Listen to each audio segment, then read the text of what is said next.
Bernanke today denying investors any hint of another round of stimulus, although he kind of left them hanging. That's got to be welcome news to GOP presidential candidate Ron Paul, who joins us now on the phone. Congressman, he sort of just punted today. The markets wanted to see more help, but he more or less said, well, I'm going to have another meeting next month. We'll kibitz about it, but that's it. What'd you make of that? Well, he doesn't have much option. He only has one tool, and that is to inflate the currency. And, you know, because he didn't announce another program and said we're just going to maintain this steady ship of state, what he's doing really is a form of QE, because how does he keep interest rates low? He has to keep monetizing the debt. Congressman, you're a genius. I just want to bring this back to levels even I can understand, and that is QE, you're referring to quantitative easing, when he comes in the market and essentially buys up a lot of securities and debt, essentially prints money. You've never been a big fan of that. You've never been a big fan of the Fed, but the market is always looking for a tonic, and that's tonic they've been waiting for. What do you just make of that oddity? Well, I don't think there's a tonic yet. I think there's still too many uncertainties going on. I mean, he's guaranteeing he's going to continue the process. He just is indicating he's not going to have any more surges. But we've been doing this for a long time. Greenspan did it, kept interest rates too low too long, and then we hit QE1, QE2.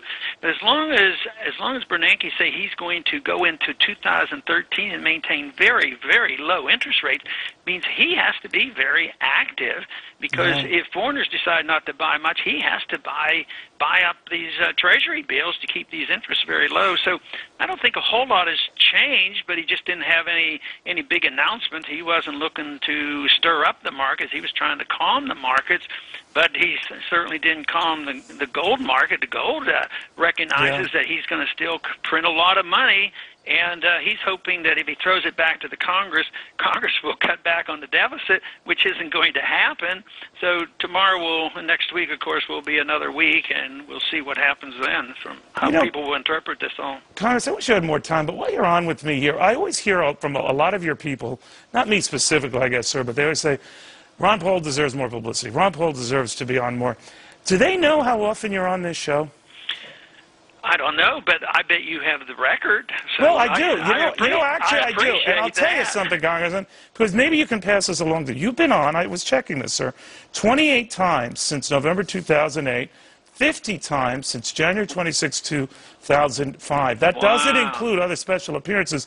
In fact, you've been on with me so often. I love having you on. You're a great guest. Don't get that wrong. You could practically be my co-anchor.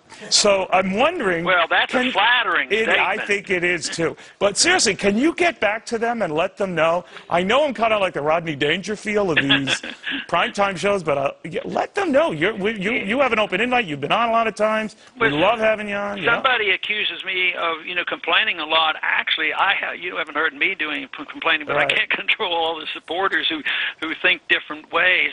And you've been very generous with my son as well. And I appreciate that, too. Well, I'm just pulling your leg, but I wanted to let your people know we love having you on. We've always have, long before you got to be a rock star, by the way. All right, Congressman, it's always a pleasure. Thank you, sir, very, very much. Thank you, Neil. All right, I hope my bosses don't take them up on that co-anchor thing, because he really would be good at that.